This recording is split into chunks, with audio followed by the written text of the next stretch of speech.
மாவட்ட அளவிலான கராத்தே போட்டியில் கலந்து கொண்டு மாநில அளவிலான போட்டிகளில் தேர்வாகிய மை கராத்தே இன்டர்நேஷனல் பயிற்சி மைய மாணவர்களுக்கு பாராட்டு.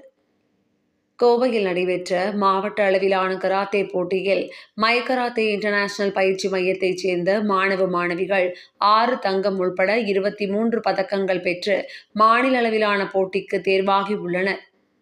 கோவை மாவட்ட ஸ்போர்ட்ஸ் கராத்தே ஸ்கூல் சங்கம் சார்பாக மாவட்ட அளவிலான கராத்தே போட்டி கோவை சின்னவேடம்பட்டி பகுதியில் நடைபெற்றது. 6 வயது முதல் 18 வயது வரையிலான பள்ளி கல்லூரி மாணவர்கள் கலந்து கொண்ட இதில் வயது மற்றும் எடை பிரிவுகளில் கட்டா மற்றும் குமித்தே ஆகிய போட்டிகள் நடைபெற்றன. மாவட்ட அளவில் நடைபெற்ற போட்டியில் கோவையின் பல்வேறு பகுதிகளில் இருந்தும் 500க்கும் மேற்பட்டோர் பங்கு பெற்றனர். இதில் மை கராத்தே இன்டர்நேஷனல் பள்ளி பயிற்சி பெறும் மாணவ மாணவிகள் சுமார் 40 பேர் கலந்து கொண்டு 6 தங்கம், 4 வெள்ளி மற்றும் 13 வெண்கலம் என 23 பதக்கங்கள் வென்று மாநில அளவில் நடைபெறும் போட்டிக்கு தேர்வாகி உள்ளனர்.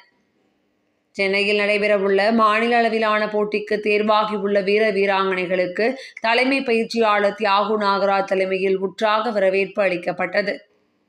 சின்னவேடம்பட்டி பகுதியில் உள்ள மை கராத்தே இன்டர்நேஷனல் பயிற்சி மையத்தில் நடைபெற்ற இதில் மையத்தின் நிறுவனர் தியாகு நாகராஜ் மற்றும் துணை இயக்குனர் சிவமுருகன், செயலாளர் விமல் உள்பட பயிற்சியாளர்கள், பெற்றோர்கள் என பலர் கலந்து கொண்டனர்.